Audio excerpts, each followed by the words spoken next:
Hope y'all are ready to ask a bunch of questions because I don't have a lot to talk about.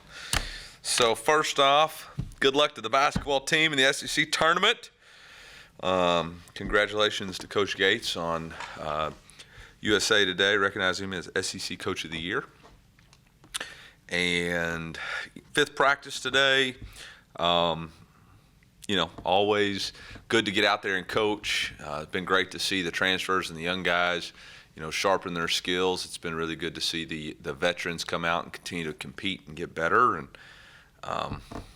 with that, I'll try not to say excited and in competition too many more times. So with that, I'll open up for questions. Coach, it seems like continuity is kind of like the theme of the defense, not for just the players, but the coaching staff.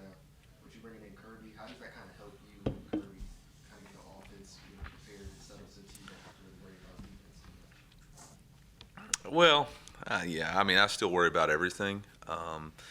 And I think, continuity on the defensive side of the ball is good as long as you don't let it become comfortable.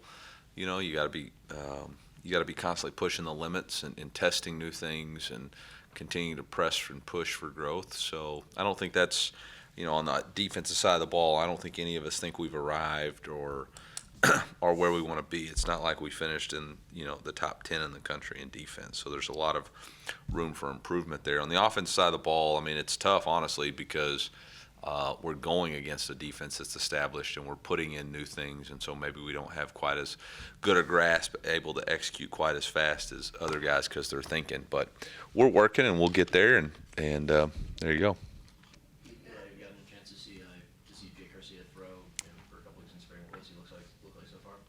Yeah, been pleased with Jake's progression.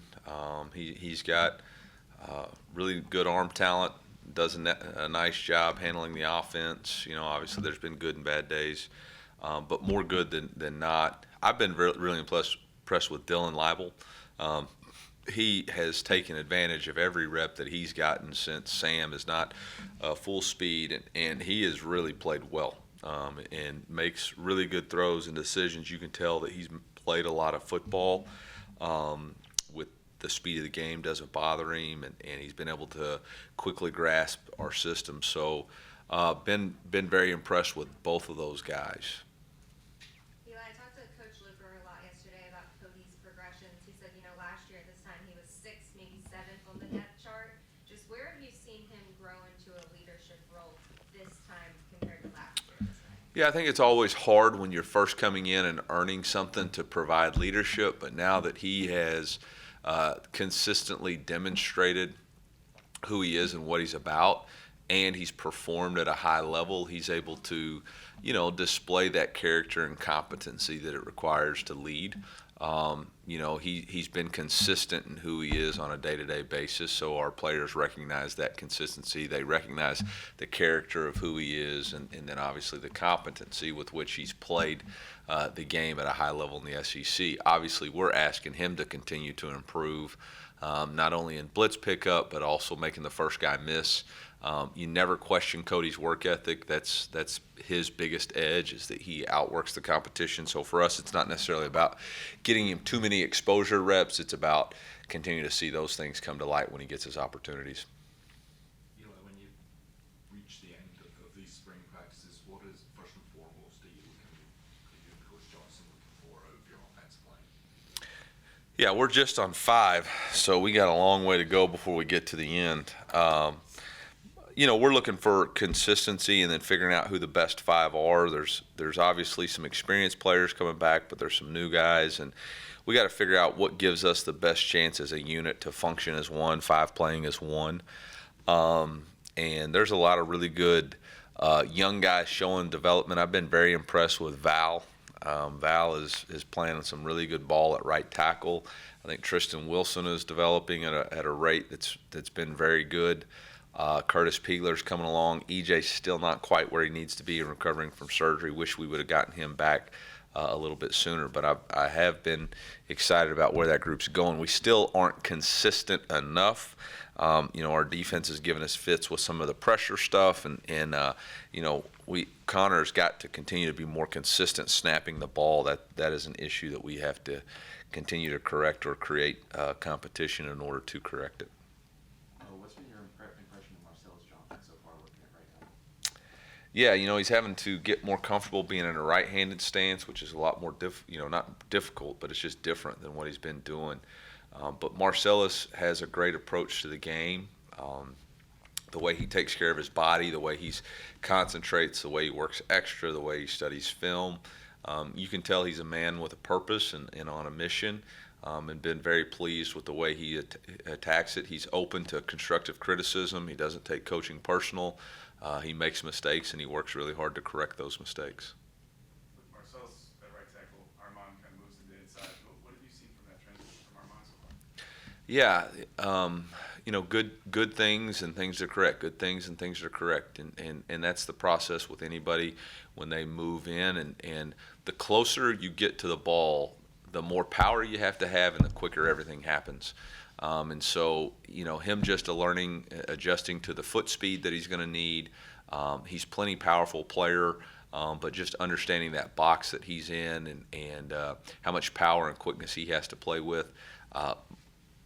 He's going to be a big-time player for us, and we've got to just continue to develop him on a daily basis. But very pleased with his progression.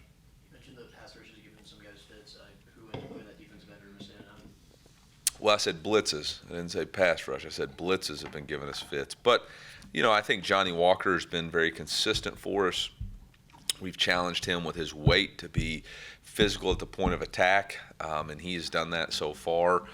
Joe Moore has shown twitch. We've slid D-Rob out there as a defensive end, and obviously he can do some really good things. And then, Austin Firestone, Arden Walker, Ben, Ja'Kai Lang earned his jersey number. So all those guys have really been doing what we've asked them to do, or asked of them. Eli, a lot of these guys, when talking about, their decision to come back for another year, they talked about just kind of the feeling of being so close, and just what were those conversations that you had with the guys when they were, back and forth about coming back for another season? Yeah, Coach Saban always talks about creating value for yourself, and I think for us the conversation with our guys was what is the value that you could create yourself by investing in yourself and this team for another year? Do you think that you're as good as you're going to be, or can you grow in another year and increase your value? And if you feel like you can grow, you feel like you can get better, you feel like your coaches are working with you, you feel like the locker room is a place that you enjoy, then come back. You got your whole life to play in the NFL. You got a short window to really create that value for you, because once you join the NFL, once you're slotted into a rookie year, it's another 4-year window or potentially a 5-year window before you can renegotiate that contract. For these guys, they've got an entire year to really invest in themselves with Coach Russell in athletic performance, with Liz in nutrition, with Zach in athletic training, with our coaching staff. And then, the opportunity for us as a program to kind of prove who we want to be and unfinished business that wasn't taken care of last year. Do you think when one kind of made the decision, it was a kind of trickle effect to the rest? Yeah, we might have packaged it in such a way as to try to talk about how much better they could be collectively than individually, and I think absolutely when what is it, 2 or more are gathered, but there was about 5 or 6 that gathered back to come back, so pretty exciting for the Tigers. Yeah, like not just players on that side of the ball, but I think every defensive assistant's back as well. How rare is that in the state of college football, and how much of a boom was that as well? Yeah, obviously we have really good coaches on that side of the ball, and obviously there was outside interest, but I think they all feel like they've got opportunities to grow and continue to get better, and I think they enjoy the working environment that they're in, and yeah. Coach, speaking of players coming back, how was it to have Barrett at practice and just, have him kind of around the team? What's that experience like? Yeah, Barrett's here training for Pro Day, which will be the 22nd, maybe 23rd. It's Friday after the last spring practice, and so he's here training and chasing his dream. We talk about in our program all the time, chasing 2 dreams, and his dream's not done yet. And so I know Coach Russ has been training with him, and quarterbacks have been throwing with him, and once he's done with that, I think he just slides out and wants to still be around football, and it's a good outlet for him. Kind of along those lines, Tyrone Hopper is on the practice the other day. Kind of what's his role been? What's he So Tyrone is finishing his degree this semester and doing an internship with the weight room, and then doing some student assistant stuff with our coaching staff as far as out at practice. And so, again, it's an opportunity for him to continue to chase his second dream of getting his master's degree, and while he's finishing up this semester, still being around football. When you talk about players coming back, Nate Pete, I think, went through senior day, kind of went through that process. Quite a lot of them went through it. Yeah. Was he ever gone, or did you have that conversation with him about coming back too? I mean, when he went through senior day, I thought he was leaving. In fact, we kind of asked each one of those guys, and there were some guys that, Chad didn't participate in senior day, so we knew where his mindset was. But then there was other guys that weren't quite prepared to make that decision, and I think there was conversations in a lot of different formats with Nate, and it was his belief that he still had more to do and more to give, and I like his mindset right now, and the way he's practicing, and obviously, got to continue to keep going, but it's been good so far. You pulled him back into the running back room. Obviously, we know what he can bring to speed, but when you had younger players, where's that running back room right now depth-wise? Yeah, I think it's pretty deep. Obviously, it's got a lot of guys in it, but at the end of the day, we got to be more explosive on the offensive side of the ball. Our yards after contact or yards at contact were not great. In fact, it was one of the lowest in the SEC. Our explosive run rate was not where it needs to be, and so that's a challenge to everybody that's involved in running the football, but specifically our running backs to be, Coach calls them GBs, which is game breakers, and right now we're looking to see who that's going to be. We had a couple of major blitz pickup issues that got to get corrected and taken off the tape. We got to be more explosive while running the ball, and we got to be able to make the first guy miss. Coach, what have you seen out of Chance Hooper so far? What's his progress? Yeah, Chance is taking it day by day, and we still are in a no contact phase with Chance. This is it's uncharted territories, right? I mean, everybody's different, and everybody is got to make sure that this thing is 100% right, and that we can mitigate the risk to an acceptable level. And we're just not comfortable right there right now with him going out and getting hit. He's doing everything he can. I mean, in the past week, we've had several days where he's had to have blood drawn every 3 hours to get coagulation tests and seeing if the medicine is acting in the way it's supposed to. So we're still working to find what is the best path forward. But he is out there, which is great. He's out there catching balls and doing all the stuff that he can do on air, but we're not where we need to be in order to turn him loose in an actual practice setting yet. Sticking with that receiver room, it sounded like talking to some coaches yesterday that you guys see Mekhi Miller as somebody who can play inside and outside, be versatile like that. What about his skill set makes him a good fit for that, and what have you seen from him so far in spring? Yeah, I mean, one of Mekhi's best ability is his knowledge and is able to retain information and apply it, and so he's able to understand both the outside and inside receiver, and from a conceptual view, which allows him to be more flexible and able to play. Skill set is he does a really good job catching the ball, has a knack for finding openings, and so I think we've seen that. What have you seen from Theo Wees and Dennis Jackson? Yeah, Theo, big body target, able to defeat press.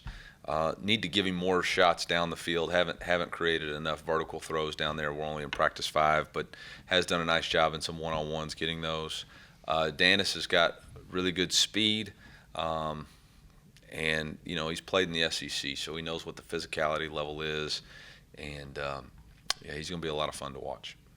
Coach Hooper told me that it's kind of hard to really evaluate the running backs until they do live action in the spring game. What other positions would you consider like that where you can't gauge too much until you guys do live? Yeah, I mean, I think running back's probably the biggest position. that you have to make some determinations there. And then, in the secondary and the safety position, seeing who's going to be a knockdown tackler, I think it's a little bit more difficult when you don't have it live. It's easy to tag off on the hip.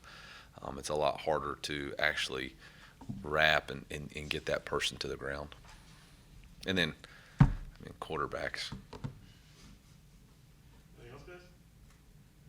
Yeah, obviously with the changing dynamic of college football, with the coming years, the SEC has a very permanent opponent model, the 9-game schedule thing and all that stuff. Do you pay attention to that? Is there anything you think about when it comes to those upcoming decisions for the league? I thought we just had to talk to Ross Dellinger about this stuff. There's been conversations. I've not seen anything finalized. I've seen proposals that was brought to us in the last SEC spring meetings last summer. That was a proposal on both a 8-game schedule and a 9-game schedule, and what those would look like. Obviously, I think we're in a situation now with knowing that OU and Texas are coming in 24, that's going to have to be decided on in the next, 2 to 3 months. I'm call me whatever, old-fashioned or whatever. I believe that what makes the SEC great is its establishment, Southern traditions. It's the passion that our fans have for the game. It's the passion that our fans have for family and tradition and going out on Saturdays. And so I'm not as apt as some of the other ones in our league that think we have to go to every campus in the SEC, and that might sell more tickets. But I am for keeping regional rivalries. I am for keeping consistency of opponents. I think anytime that you have more sporadic opponents, it's tougher to gauge. You may have the best team you've ever had, but you're going against brand new opponents, and there's a lot more variables there. I think when you can consistently recruit against permanent opponents, you have a better chance to gauge how your program is growing and developing. And again, I don't speak for anybody else, but my personal view is I can't imagine some of these SEC schools not playing each other every year. As somebody who grew up in SEC country, it's hard for me to imagine that certain rivalries would not be played on a yearly basis. And they say, well, it's they would play every 2 years. I'd like to say, how does that work out for the Olympics? I don't think it's been a model that's proved to be perfect there. I think regional rivalries, yearly rivalries that stoke the fire of competition. And again, I think with the new wave of college athletics, we need fan engagement now more than ever to fund whether it's the NIL or ticket sales or whatever it's going to be in order for our game to be great. I think we gotta. I'm for permanent, whether that's 8 or 9. I'm for some sort of permanent opponents.